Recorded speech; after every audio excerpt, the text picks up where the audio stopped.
5 wajah baru tiba di Kediri. Satu persatu diperkenalkan seperti pahlawan.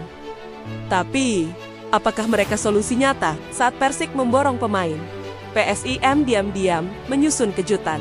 Di Jakarta, keputusan aneh terjadi. Kiper yang biasa-biasa saja justru dipertahankan. Dan Madura, mereka tak hanya jaga kapten, tapi juga mengintai satu nama besar musim ini. Ada apa sebenarnya?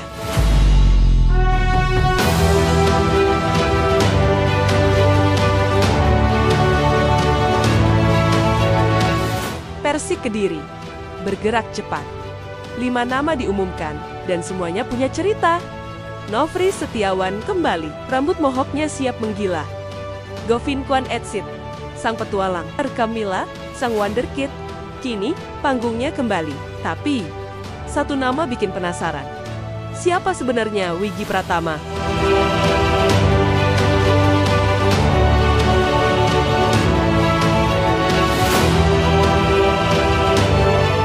Wiggy bukan nama besar, tapi justru itu yang bikin menarik. Striker muda jebolan EPA Persik ini kembali.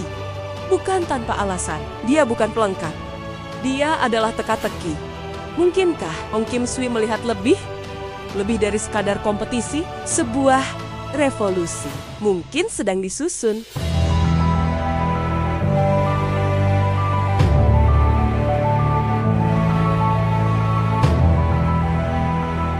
Yandi Sofyan ikut merapat. Bukan pemain muda, tapi pengalamannya luas dari A-League Australia hingga Persija. Kini, ia berdampingan dengan Wiggy. 2 kutub generasi, apakah ini harmoni? Atau awal dari pertarungan diam-diam? Kediri sedang memanaskan mesin.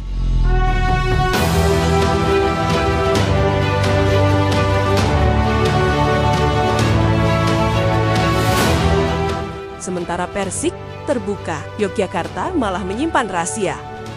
Cahya Supriyadi, sang kiper muda belum diumumkan, tapi publik sudah tahu lebih dulu.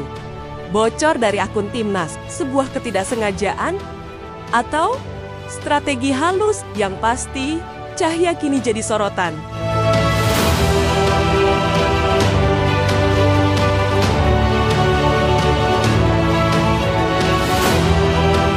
Cahya bukan kiper sembarangan. Musim lalu, 10 clean sheet, 8 kebobolan. Pesaing serius bagi Harlan Suwardi, tapi tinggi badannya hanya 179 cm. Untuk seorang kiper, itu tantangan. Cahya harus buktikan, dia lebih dari sekadar refleks.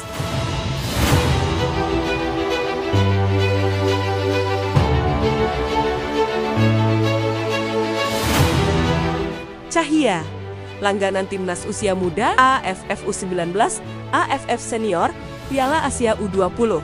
Namanya sudah dikenal, tapi kenapa belum diumumkan resmi? PSIM menyimpan kejutan atau masih ada nama besar lain? Satu hal pasti, persaingan di bawah Mister PSIM akan membara.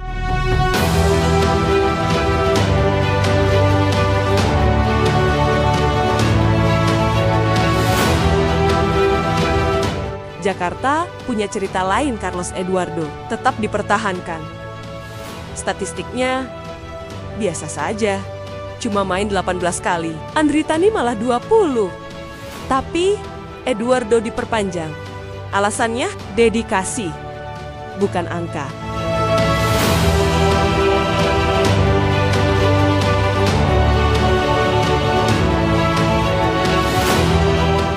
Carlos memang bukan kiper terbaik. Beberapa keputusan dikritik, tapi Persija percaya. Mereka lihat hal yang tak tampak, dedikasi, energi, dan mungkin loyalitas. Namun, apakah itu cukup untuk Liga 1?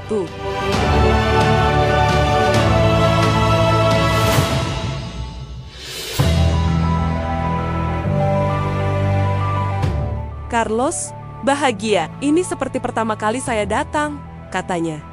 Dia ingin juara, tapi musim lalu Persija nyaris tenggelam, mempertahankan pemain tanpa angka, teka-teki manajemen makan Kemayoran. Apakah mereka punya rencana rahasia?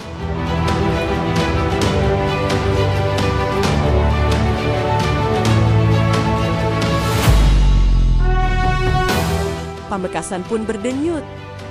Lulinha tetap bertahan, sang kapten Madura United dikontrak panjang, tapi ini bukan cuma loyalitas. Lulinha kini pegang lisensi pelatih.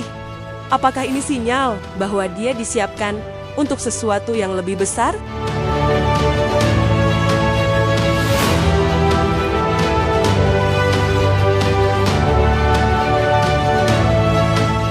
Tiga pemain baru pun datang. Alessandro dari Persis, si Tanggang dari PSS, Aji Kusuma dari Persita. Ini bukan perekrutan sisa, ini strategi. Pelatih Angel Vera ingin karakter dan manajemen menjawabnya dengan pemain sesuai kebutuhan.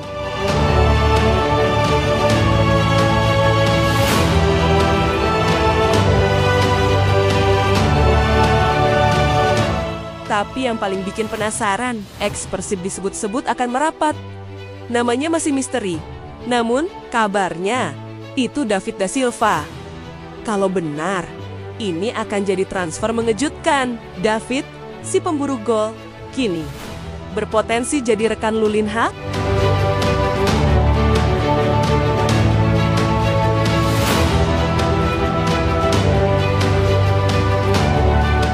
Lulinha dan David kenal dekat. Mereka ambil lisensi pelatih di Brasil. Mungkinkah Lulinha ikut membujuknya ke Madura? Kalau ya, ini bukan sekadar transfer, tapi misi membangun pondasi baru dari pemain jadi arsitek tim.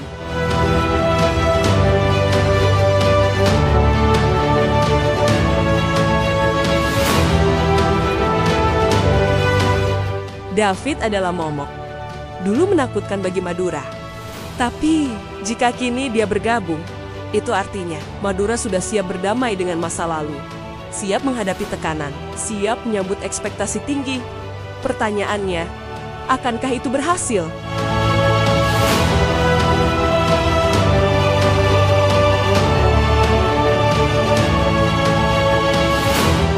Empat klub, 4 kisah.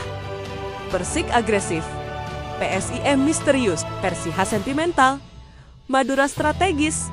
Musim ini bukan musim biasa, ini musim kejutan. Pertanyaan sekarang, siapa siap? Dan siapa yang akan tumbang duluan?